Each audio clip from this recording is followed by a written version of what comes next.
தமிழ்நாட்டில் வந்து ஒரு அமைச்சரை மிரட்டக்கூடிய அளவிற்கு ஒருத்தருக்கு துணிச்சல் இருக்கு அப்படின்னா அந்த அளவுக்கு சட்டம் ஒழுங்கு எந்த அளவுக்கு இருக்குன்னு அப்ப நீங்க பாத்துக்க வேண்டியதான்.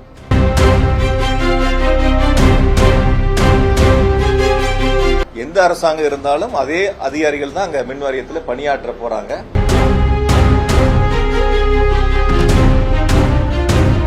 துறை சார்ந்து விவரங்கள் புரிதல் இல்லை, அந்த புரிதலுக்கான அவர்களுக்கு அந்த தகுதியும் இல்லை. அதை மறைப்பதற்கு இது போன்ற கருப்பாடுகள் இருக்கிறது என்ற கருத்துக்களை முன்வைக்கின்றார்கள்.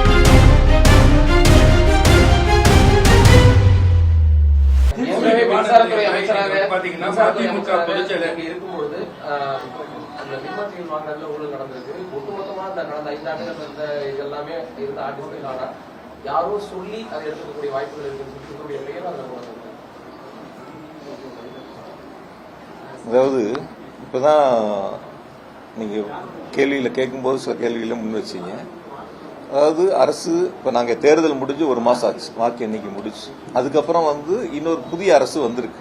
புதிய அரசு வரும்போது சம்பந்தப்பட்ட அதிகாரிகள் எப்படி வந்து எந்த அரசு இருக்கோ அந்த அரசை சார்ந்து வேலை செய்வாங்க. அவங்களுக்கு என்ன நேர்மையான பணிகள் இருக்கோ அந்த பணிகளை செய்ய போறாங்க.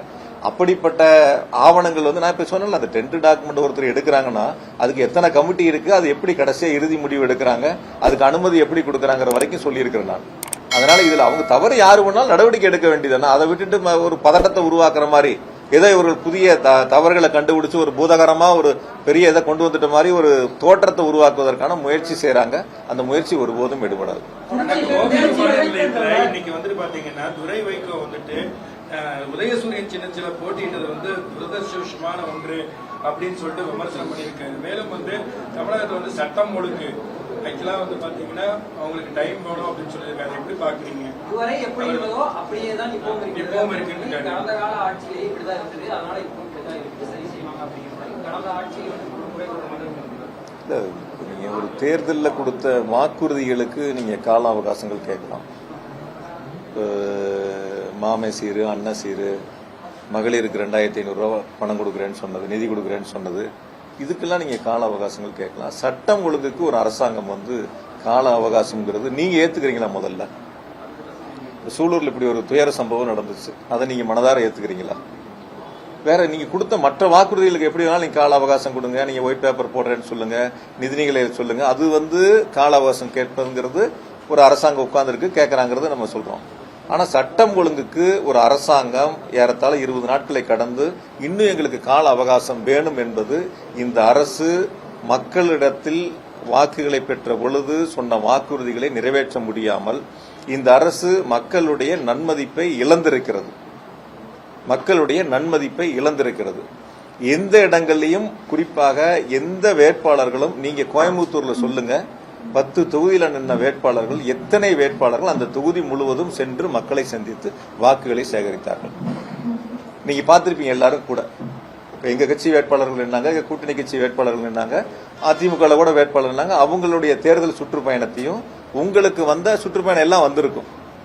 அந்த புதிய கட்சியில நின்ற சுற்றுப்பயணம் உங்களுக்கு தெரிஞ்சிருக்கு. ஆக மக்களிடத்தில் அவர்களுடைய கொள்கைகளை, கோட்பாடுகளை, தேர்தல் வாக்குறுதிகளை முழுமையாக கொண்டு சேர்க்காமல் ரீல்ஸ் மூலமாக வந்த ஆட்சி இந்த தாவேக ஆட்சி.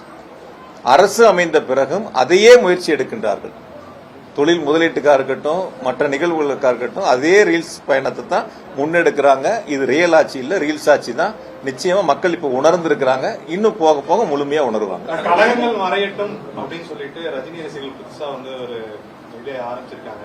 அதாவது என்னன்னா வந்து அண்ணாமலை ஆரம்பிக்கக்கூடிய கட்சி அது ரஜினி ஆதரவோட வந்து தமிழ்நாட்டில் வந்து மாற்றம் கொண்டு வரணும். பொறுத்திருந்து பார்ப்போம் சார்.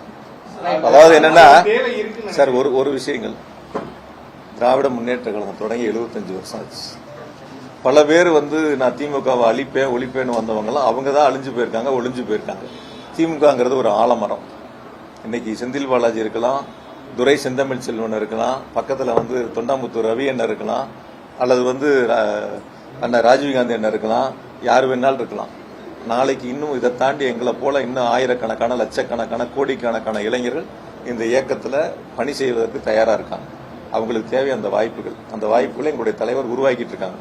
அதனால பொதுவா வந்து இந்த திமுகவை அழிப்பே ஒழிப்பேன்னு சொன்னவங்களாம் அவங்க அழிஞ்சு போயிருக்காங்க, ஒளிஞ்சு போயிருக்காங்க.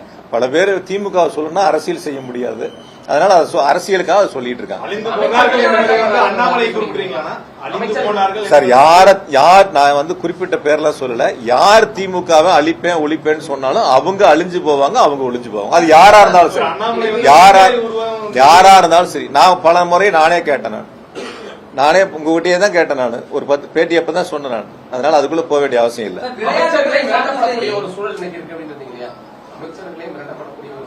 நான் சொல்லல சூழல, அவங்க சொன்ன பதிலுக்கு நான் சொன்னேன். அவரு தானே சொன்னார். அவரு என்னையே மிரட்டி பாக்குறாங்கன்னு சொன்னா நீங்க தான் சொன்னீங்க. இப்ப நான் அந்த பேட்டியை கூட பாக்கல. நீ சொன்ன கருத்துல இருந்து நான் சொன்னேன்.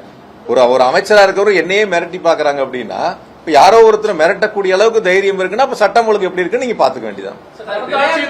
கரூரில் வந்து உரிய பாதுகாப்பு இல்லைன்னு சொல்லி வீட்டுக்கு அழைச்சு ஆறுதல் தெரிவிச்சாரு அந்த இறந்த குடும்பங்களை. இப்ப அவங்க ஆட்சி தான் நடக்குது. இது வரைக்கும் அவர் கரூருக்கு வரல. சார், இந்த கரூர் சம்பவத்தை பத்தி பேசணும்னா ரொம்ப நேரம் அது பேச வேண்டியதா இருக்கு. எதனால நடந்துச்சு, எப்படி நடந்துச்சுங்கிறதெல்லாம் முழுமையா நீங்களும் உங்க தொலைக்காட்சிகள், உங்களுடைய பத்திரிகைகள் எல்லாரும் அங்க இருந்தாங்க, நேரில் பார்த்தாங்க. அது ஒரு மிக மோசமான ஒரு துயர சம்பவம். அந்த சம்பவம் நடந்து கூட வந்து யாரும் ஆறுதல் சொல்ல போகல, யாரும் மருத்துவமனைக்கு அந்த இயக்கத்துல இருந்து யாரும் வரல. திருச்சி விமான நிலையத்தில் பத்திரிகையாளர் கேள்வி கேட்ட போது கூட அந்த கட்சியினுடைய தலைவர் வந்து பதிலளிக்காம உள்ளதான் போனதெல்லாம் நீங்க பாத்தீங்க. அதுக்கு பிறகு கூட இன்ன வரைக்கும் அரசு பொறுப்பேற்று 1 மாச காலமா வந்து 20 நாளைக்கு மேல பத்திரிகையாளர் கூட சந்திக்கல. டெல்லி போனா எல்லா முதலமைச்சர்களும் பிரதமரை பார்த்தாங்கன்னா பத்திரிகையாளர் சந்திப்புங்கிறது இருக்கு. அது கூட பத்திரிகையாளர் சந்திப்பும் இல்ல. அதனால இந்த அரசை பொறுத்த வரைக்கும் வந்து நீங்க எப்படி கண் கூட மக்கள் எங்ககிட்ட சொல்ல கருத்து என்னன்னா, நாங்க நேற்று கூட நன்றி சொல்ல போனோம். மக்கள் சொன்ன கருத்துக்களை பொறுத்து நான் உங்களுக்கு முன்வைக்கிறேன். இந்த அரசை பொறுத்த வரைக்கும் ஒரு வெளிப்படைத்தன்மை இல்ல. இந்த அரசை பொறுத்த வரைக்கும் மக்கள்கிட்ட சொன்ன வாக்குறுதிகளை நிறைவேற்றக்கூடிய ஒரு அரசு இல்ல. எந்த வாக்குறுதி விவசாயிகளுக்கு சொன்னாங்க, 5 ஏக்கருக்கு கீழே இருக்கிற எல்லாத்துக்கும் தள்ளுபடினாங்க, 5 ஏக்கருக்கு மேல இருக்கிறவங்களுக்கு 50% தள்ளுபடினாங்க. ஆனா இப்ப வந்து 1 லட்சம் ரூபாய்க்கு மேல வாங்கியிருந்தா 5000 ரூபாய் தான் தள்ளுபடின்னு சொல்றாங்க. அந்த விவசாயி கேட்கறாங்க, நான் 1 லட்சம் கட்டக்கூடியவன் இன்னொரு 5000 ரூபாய் என்னால சேர்த்து கட்ட முடியாதான்னு கேள்வி கேட்கறாங்க. ஆக சொல்வது ஒன்று, செய்வது ஒன்றாக இருக்கின்றன. இதுதான் இந்த அரசினுடைய இன்றைய நிலை. இதுதான் மக்கள் வந்து புரிஞ்சிருக்காங்க.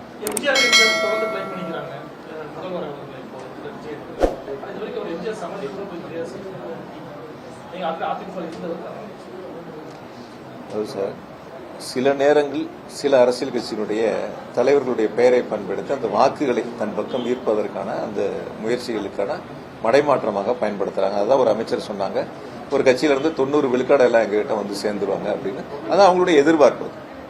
அந்த மாதிரி சொன்னா கொஞ்சம் பேர் வருவாங்களாங்கிறக்கூடிய எதிர்பார்ப்பு.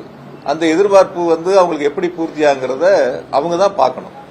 எங்க இயக்கத்தை பொறுத்த வரைக்கும் நான் உங்களுக்கு ஆரம்பத்திலேயே சொன்னேன், நாங்க யார் இல்லைனாலும் பரவாயில்ல, எங்களை தாண்டி நான் 100 பேர், 1000 பேர், 1,00,000 பேர், கோடிக்கணக்கானோர் இந்த இயக்கத்தை வளர்ப்பதற்கும் இயக்கத்தில் பணியாற்றுவதற்கும் தயாராக தொண்டர்கள் இருக்காங்க. தனிமனித தாக்குதல் அதிகமா ஈடுபட மாட்டீங்க அப்படின்னு இருக்கும்போது விஜய் வந்து தன்னை எம்ஜிஆராக வந்து மக்கள் மத்தியில் பேசிக் கொண்டிருப்பது எதை குறிக்கிறது? மக்கள் மத்தியில் செல்வாக்க குறிக்கிறதா இல்ல வேற ஏதாவது அவரை பின்தொடர்? சார், தேர்தல் களம் வரை நீங்க என்ன வேணாலும் பேசுங்க சார். வாக்கு சேகரிக்கிற வரைக்கும் வாக்கு சேகரிப்பு முடிஞ்சிருச்சு, வாக்கு எண்ணிக்கை முடிஞ்சிருச்சு, அரசாங்கம் பொறுப்பெடுத்து கொண்டாச்சு. அதற்கு பிறகு இப்ப நம்ம 1 மாசத்தை நெருங்க போறோம். இந்த 1 மாத காலத்துக்கு பிறகு நீங்க நன்றி சொல்லக்கூடிய ஒரு இடத்துக்கு போறீங்க. அப்ப வாக்கு சேகரிக்கின்ற பொழுது என்ன பேசுனீங்களோ அதே கருத்துக்களை தான் நன்றி அறிவிப்புலையும் முன்வைக்கிறீங்க. இப்ப அந்த இடங்கள்ல என்ன சொல்லியிருக்கணும், நாங்க இதெல்லாம் வாக்குறுதி சொன்னோம், இதை செய்யறோம், இதை செய்ய போறோம், இதெல்லாம் இந்த காலங்களில் செய்ய போறோம் அப்படிங்கறதா ஒரு அரசு பொறுப்பேற்ற அரசினுடைய கடமையா இருக்கு. அதை விட்டுட்டு மீண்டும் வந்து எங்களுக்கும் அவங்களுக்கும் தான் போட்டி அப்படின்னு சொல்றதெல்லாம் வந்து இன்னும் தேர்தல் பிரச்சார பயணத்துல போட்ட ஸ்கிரிப்ட் அப்படியே இருக்கு. ஸ்கிரிப்ட் மாத்தலன்னு தான் சொல்லணும். அதுதான் இன்றைய நிலைமையா இருக்கு. அதனால பொதுவாக நான் இன்றைய சூழலில் நான் கூட வெளிப்படையா சொல்றேன், இன்றைய சூழலில் தமிழ்நாடு சட்டமன்றத்திற்கு பொது தேர்தல் நடந்தால் நிச்சயமாக 200 தொகுதிகளை திமுக வெற்றி பெறும். எங்களுடைய தலைவர் அவரும் முதலமைச்சராக பொறுப்பெடுத்துக்குவாங்க. அந்த அளவிற்கு மக்களுடைய மனநிலை இன்னைக்கு ஒவ்வொரு மக்களும் சொல்லக்கூடிய கருத்துக்கள் அந்த அளவுக்கு கீழ்மட்டம் வரைக்கும் அப்படி இருக்கு. அதனுடைய முடிவுகள் எப்படி இருக்கு? இப்ப பெருந்துறை, தாராபுரம் உங்க கட்டுப்பாட்டுக்கு கீழே தான் வருது. அந்த தொகுதி 6 மாதத்துக்குள்ள இடைத்தேர்தல் வர அதனுடைய முடிவுகள். பெருந்துறை, ஈரோடு இடைத்தேர்தல் சொன்னா எங்க தலைவர் என்ன முடிவு எடுக்கிறாங்க, என்ன எங்களுக்கு உத்தரவு போடுறாங்களோ அதுக்கு பிறகுதான் அது சம்பந்தமான கருத்துக்களோ அல்லது பணிகளோ சொல்ல முடியும்.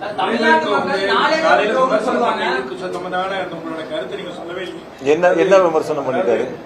உதயசூரியன் கட்சியில வந்து நாங்க துரதிருஷ்டமா நாங்க இது பண்ணிருக்கோம் அப்படின்னு சொன்னா அதுல இருந்து நான் பின்வாங்க மாட்டேன் அப்படின்னு சொல்லிட்டு பேட்டி கொடுத்திருக்கேன். வேற என்ன சொன்னாரு?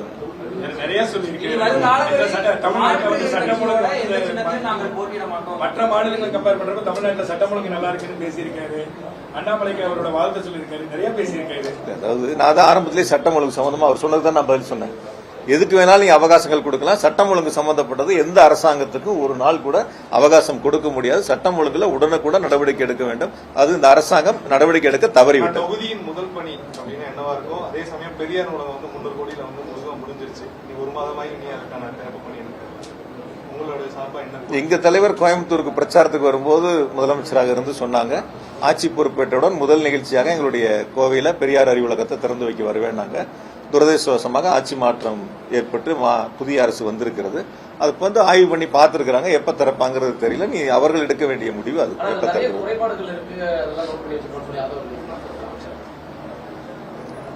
அதாவது குறைபாடுகள்ங்கிறதுக்கும் கூடுதலா தேவைங்கிறதுக்கும் வித்தியாசம் இருக்கு. குறைபாடுகள் அப்படின்னு நீங்க சொன்னீங்கன்னா என்ன திட்டம் ஏற்கனவே போட்டிருந்தாங்களோ அதை செய்யாம இருந்தா அது குறைபாடுகள் அர்த்தம்.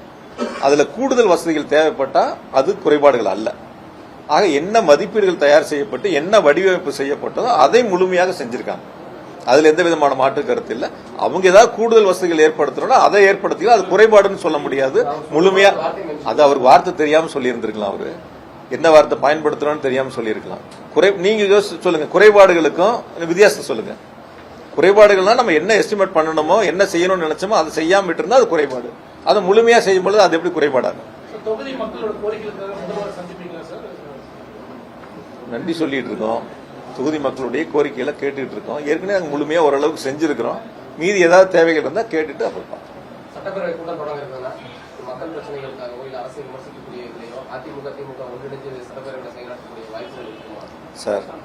அதாவது நேற்று கூட நான் உங்ககிட்ட சந்திக்கும் போது சொன்னேன், திமுகவை பொறுத்தவரை இந்த தாவேக அரசு செய்யக்கூடிய தவறுகளை சட்டமன்றத்திலும் சரி பொதுவெளியிலும் சரி தட்டி கேட்க நாங்கள் தைரியமா தட்டி கேட்போம். எங்களுடைய எதிர்க்கட்சி தலைவர் மாண்புமிகு சின்னவர் அவர்கள் மிக தெளிவா நம்பிக்கை வாக்கெடுப்பின் போது உரையாற்றினார். நீங்க அதை எல்லாரும் பார்த்தீங்க. எந்த அளவுக்கு அவருடைய உரை மிக சிறப்பாக இருந்தது. எல்லாராலும் அந்த பாராட்டப்பட்ட உரை. அதனுடைய தொடர்ச்சி இந்த வரக்கூடிய கூட்டத்தொடராக இருந்தாலும் சரி அல்லது சட்டமன்றம் இல்லாத நாட்களாக இருந்தாலும் சரி இந்த தாவேக அரசு செய்கின்ற தவறுகளை நிச்சயமாக சட்டமன்றத்திலும் பொதுவெளியில் சுட்டிக்காட்டுவது, இந்த தவறுகளை மக்கள் மன்றத்தில் எடுத்து சொல்வது எதிர்க்கட்சியினுடைய கடமை. நாங்கள் நிச்சயமாக சிறப்பாக அதை செய்வோம். சார் நாங்க எதிர்க்கட்சி சார். திமுகவை பொறுத்தவரை திமுக தான் எதிர்க்கட்சி. திமுகவை பொறுத்தவரை தாவேக அரசு செய்கின்ற தவறுகளை நிச்சயமாக எதிர்த்து கேள்வி கேட்போம், நெஞ்சுரத்தோடு கேள்வி கேட்போம், தைரியமாக மக்கள் மன்றத்தில் எடுத்து வைப்போம். ஒரு துளி கூட பின்வாங்க மாட்டோம். நீங்க இன்னைக்கு மின்துறை அமைச்சர் சொன்ன மாதிரி வந்து அதை காணா இதை காணா அந்த தவறுகள் நடந்திருக்கு இந்த தவறு நடந்து இந்த மாதிரிலாம் வந்து சொல்லி பொதுவெளியில ஒரு பதட்டத்தை உருவாக்கி அது எதையோ தேடுவதற்கான முயற்சிகளை எடுத்து இந்த மாதிரி போறதுல ஒரு நாளும் திமுக எல்லாம் பயப்படாது. ஒரு நாளும் திமுக பயப்படாது. அப்படிப்பட்ட இயக்கம் அல்ல திமுக. மிஸ்ஸாவை கண்டு பயப்படாத அஞ்சாத ஒரு இயக்கம் திமுக. திமுக இருக்கிறவங்க எல்லாம் ஜெயில கண்டு பயந்தது கிடையாது. ஒரு நாளும் பயப்பட போறதும் கிடையாது. இவங்களுக்கு வேணா பயந்துகிட்டு விமான நிலையத்தில் ஓடி போய் பிளைட் ஏறி பிடிச்சு ஆறுதல் சொல்ல கூட பாதிக்கப்பட்ட மக்களை சந்திக்கிறது கூட தைரியம் இல்லாத ஆட்கள் இன்னைக்கு இருக்கக்கூடிய அரசாங்கத்தில் இருக்கக்கூடிய அமைச்சர்கள் உட்பட முதலமைச்சர் வரை. அதனால நீங்க அப்படிப்பட்ட அவங்களோட சேர்த்துலாம் பார்க்க வேண்டியதில்லை. நாங்க தைரியமா இந்த அரசு செய்கின்ற தவறுகளை மக்கள் மன்றத்திலையும் சொல்லுவோம், சட்டமன்றத்திலையும் சொல்லுவோம்.